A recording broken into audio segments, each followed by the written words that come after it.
नमस्कार मित्रों, मैं वीके सर वीके स्टडी 91 में आप लोगों का स्वागत करता हूं।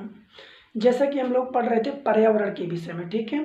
तो पर्यावरण के विषय में अभी हम जानते हैं कि पर्यावरण संरक्षण के विषय में, ठीक है। इसके पहले हम लोग पर्यावरण की परिभाषा, तात्पर्य और घटक को समझ चुके हैं, ठीक है बेटा। तो हम ये जाने पर्यावरण संरक्षण के लिए कि कौन कौन से विश्व स्तर पर और कौन कौन से भारत के स्तर पर सम्मेलन किए गए हैं जिनसे हमारा पर्यावरण क्या हुआ है, सुरक्षित हुआ है, ठीक है।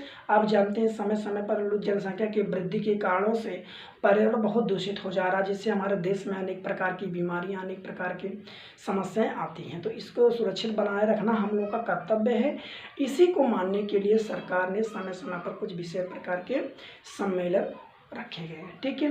जिसमें सबसे पहला वैश्विक स्तर पर, दूसरा है भारत स्तर पर, ठीक है, अपने देश के स्तर पर। तो वैश्विक स्तर पर सबसे पहला जो सम्मेलन हुआ था बेटा, स्टॉकहोम सम्मेलन हुआ था। क्या हुआ था? स्टॉकहोम सम्मेलन। स्टॉकहोम सम्मेलन स्वीडन में हुआ था। स्टॉकहोम सम्मेलन कहाँ हुआ था? स्वीडन में हुआ था। ये 1972 में हुआ था। तो आपसे ये क्वेश्चन पूछा जाएगा, स्टॉकहोम सम्मेलन कब हुआ था? तो 1972 में हुआ था, ठीक है। कहाँ हुआ था? स्वीडन में हुआ था, है ना, संयुक्त राष्ट्र के अंतर्गत, ठीक है। और इसका जो मुद्दा था वो पर्यावरण अंतर्राष्ट्रीय मुद्दा था। मतलब पर्यावरण को अंतर्राष्ट्रीय लेवल पर सुरक्षा देना, संरक्षित करना, इसका मुद्दा बनाया गया था, ठीक है। इस बैठक के अनुसार कि पर्यावरण की जो वैश्विक पर्यावरण है, विश्व पर्यावरण है, इसको सुरक्षित बनाया जाए। इसे सुरक्षित रखते हुए एक समझौता लाया गया और जिस पे एक दिवस बन गया कि विश्व पर्यावरण दिवस मनाया जाए। तो इसी समझौते, इसी सम्मेलन के अनुसार 5 जून को विश्व पर्यावरण दिवस मनाया जाने लगा। पूरे विश्व में 5 जून को विश्व पर्यावरण दिवस मनाया जाने लगा। तो ये पूछ सकता है किस समझौते के अनुसार, किस बैठक में? तो स्टॉकहोम बैठक सम्मेलन के अनुसार, जो स्वीडन में 1972 में हुआ था, जिसका मुद्दा ही था अंतर्राष्ट्रीय पर्यावरण मुद्दा था। अंतर्राष्ट्रीय पर्यावरण को सुरक्षित रखना, देख रेख रखना और उसको दूषित ना करने के संबंध में, ठीक है। उसके बाद पृथ्वी सम्मेलन कराया गया। पृथ्वी सम्मेलन जो हुआ 1992 के हुआ, ब्राजील में हुआ। इसका दूसरा नाम रियो+20 है, रियो20 भी कहा जाता है। तो ये सम्मेलन कब हुआ था?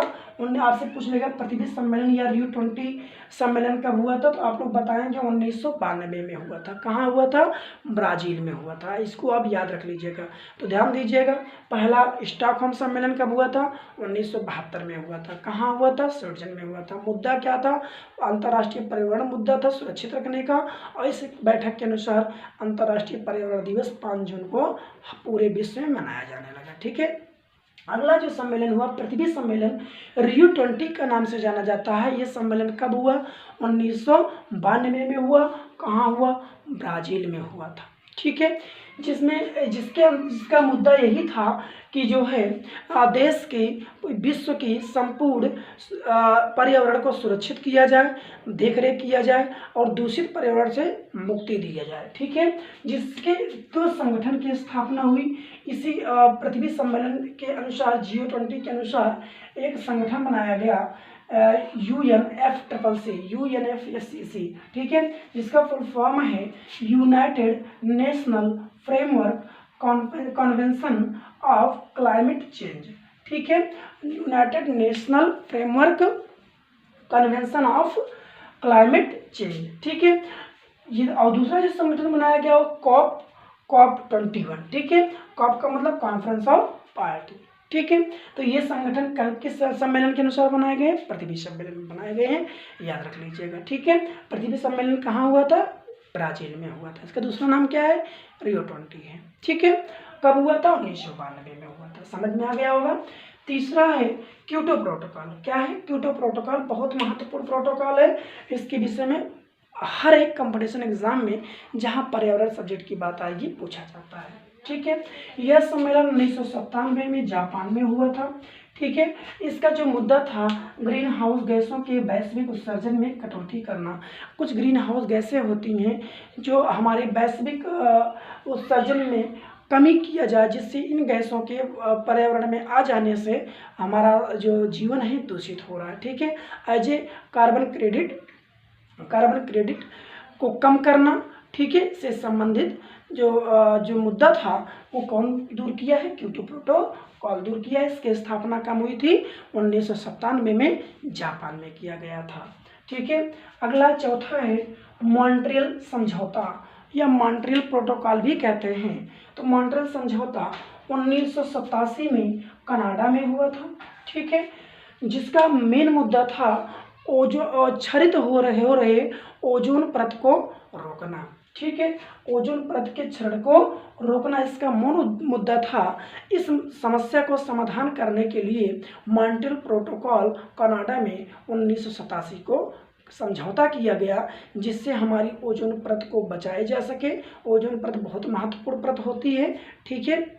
इसको बचाने के लिए इन्होंने इस मॉन्ट्रियल समझौता के अनुसार 16 सितंबर से हर साल 16 सितंबर में विश्व ओजोन परत दिवस मनाया जाने लगा। अगर पूछे आपसे विश्व ओजोन दिवस तो 16 सितंबर, विश्व ओजोन परत दिवस 16 सितंबर को मनाया जाने लगा, ठीक है। संपूर्ण विश्व में इस दिवस को मना रहा है। और उसके बाद इसका दूसरा काम था कि CFC गैस को कम करना। मतलब CFC का मतलब होता है कार्बन क्लोरोफ्लोरोकार्बन से जो है क्लोरोफ्लोरोकार्बन से हमारे देश में जो ओजोन परत है वो क्षरित हो रही है, कमज़ोर होती जा रही है, प्रभावित हो जा रही है। इसका प्रभाव हम लोग के ऊपर पड़ रहा है। तो पर्यावरण सुरक्षित कर लिए जो है मॉन्ट्रियल प्रोटोकॉल या मॉन्ट्रियल समझौता कराया गया। और इसका ये भी मुद्दा रखा गया कि जो हाइड्रोजन गैस को पूर्णतः समाप्त कर दिया जाए। तो हाइड्रोजन गैस की पूर्णतः समाप्ति किस समझौते के अनुसार हुई है? मॉन्ट्रियल समझौता। क्लोरोफ्लोरोकार्बन की कमी करने की समझौता की बात किस समझौते में की गई है? मॉन्ट्रियल समझौता। ओजोन परत को क्षरित होने से बचाने की बात कहाँ की गई है?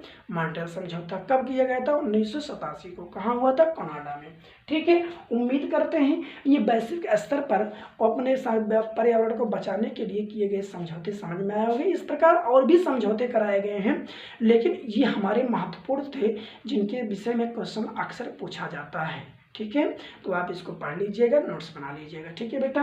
अब हम ये जान लेते हैं भारत में कौन कौन से सम्मेलन, कौन कौन से अधिनियम बनाए गए जिससे हमारे देश का पर्यावरण जो है सुरक्षित रहे। तो ये है सबसे पहला पर्यावरण एवं वन मंत्रालय 1985 में बनाया गया।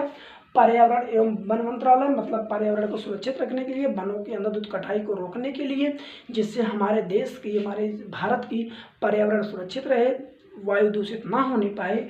1985 में एक क्या किया गया? मंत्रालय स्थापित किया गया, जिसके मंत्री कौन रखे गए थे? हर्षवर्धन महोदय थे, ठीक है।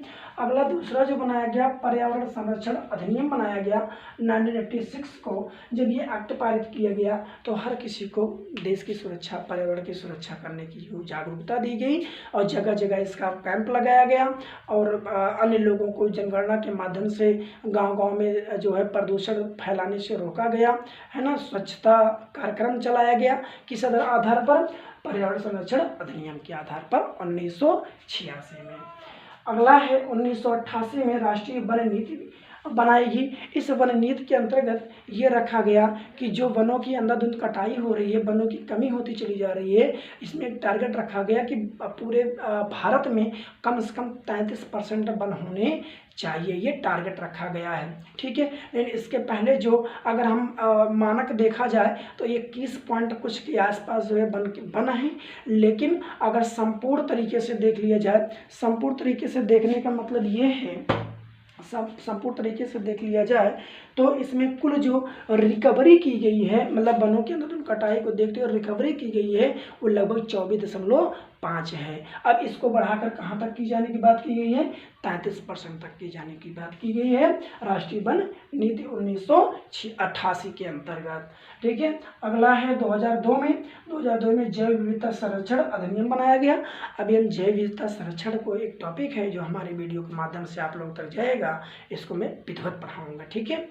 अगला है 2004 राष्ट्रीय पर्यावरण नीति। राष्ट्रीय पर्यावरण नीति 2004 में बनाई गई। इस नीति के अंतर्गत पर्यावरण को सुरक्षित रखने की बात कही गई है। उसके बाद 2010 में एनजीटी लाया गया। एनजीटी का फुल फॉर्म होता है नेशनल ग्रीन ट्रिब्यूनल एक्ट बनाया गया। नेशनल ग्रीन ट्रिब्यूनल एक्ट बनाया गया 2010 में। इस एक्ट के अनुसार ये बताया गया कि पर्यावरण को दूषित करते हुए कोई भी पकड़ा जाएगा तो उसकी प्रति मुकदमा कार्रवाई ये सब की जाएगी। किस एक्ट के according? National green tribunal act के अकॉर्डिंग। इसके जो हेड बनाए गए थे आदर्श कुमार गोयल जी हैं। इसका जो हेडक्वार्टर है वो दिल्ली में बनाया गया। ठीक है, तो भारत में अपने देश में इस प्रकार के कुछ विशेष पर्यावरण संरक्षण के लिए कार्य किए गए। उम्मीद करते हैं आपको समझ में आया होगा। ठीक है, और उसके बाद कुछ महत्वपूर्ण तिथियों को हम जान लेते हैं जो लगभग क्वेश्चन में पूछा जाता है बेटा। महत्वपूर्ण तिथि में 2 फरवरी को विश्व भूमि नमी दिवस मनाया जाता है। 21 मार्च को विश्व वन दिवस मनाया जाता है। 22 मार्च को विश्व जल दिवस मनाया जाता है। 22 अप्रैल को विश्व पृथ्वी दिवस मनाया जाता है। 22 मई को जैव विविधता दिवस मनाया जाता है। 5 जून को विश्व पर्यावरण दिवस मनाया जाता है। 16 सितंबर को विश्व ओजोन दिवस मनाया जाता है। इसको आप इसी सीरियल से याद कर लेंगे। सबसे पहले क्या याद करेंगे भाई? 2 फरवरी। उसके बाद 2 फरवरी के बाद 22 मार्च, 22 अप्रैल और 22 मई, और है ना 22 मार्च, 21 मार्च, 22 मार्च, 22 अप्रैल, 22 मई, 5 जून और 16 सितंबर। ठीक है, तो एक तरह से याद करेंगे एक ट्रिक के माध्यम से। जैसे भूमि में जब जल होता है तो नमी आती है, तो नमी से वन उगते हैं। तो नमी कब? 2 फरवरी। जब वन उगेंगे तो 21 मार्च। ठीक है, जब वन उगते हैं तो भाई उनको जल की जरूरत पड़ती है, तो 22 मार्च को विश्व जल दिवस मनाया जाता है। जब जल वन सब साथ में दिखाई देते हैं तो एक पृथ्वी दिखाई देती है, तो पृथ्वी से अब 22 अप्रैल पृथ्वी दिवस मनाया जाता है। और 22 मई को जब पृथ्वी पर तमाम जीवों की बहुलता पाई जाती है तो वहाँ जैव विविधता पाई जाती है, तो जैव विविधता 22 मार्च को मनाया जाता है।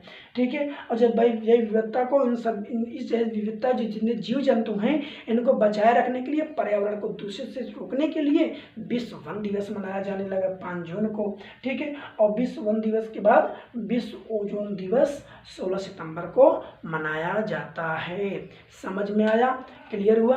तो ये इतने इम्पोर्टेंट क्वेश्चन थे जो मैंने बहुत व्याख्या करते हुए नहीं, लेकिन ये है कि व्याख्या करते हुए शॉर्ट तरीके से आपको बताने का प्रयास किया हूँ। उम्मीद है कि आपको समझ में आया होगा। और इसकी आप शॉर्ट स्क्रीन, इसलिए मैं थोड़ा थोड़ा लिख के करता हूँ जिससे आप शॉर्ट स्क्रीन भी रख सकते हैं और आवश्यकता पड़ने पर एक ही नज़र से देख सकते हैं। ठीक है, शॉर्ट स्क्रीन कर लेंगे। ठीक है, ओके। ज़्यादा से ज़्यादा आप हमारे चैनल को शेयर करिए, सब्सक्राइब करिए, लाइक करिए, कमेंट करिए। यही हमारा क्या है? प्रतिफल है। ठीक, धन्यवाद।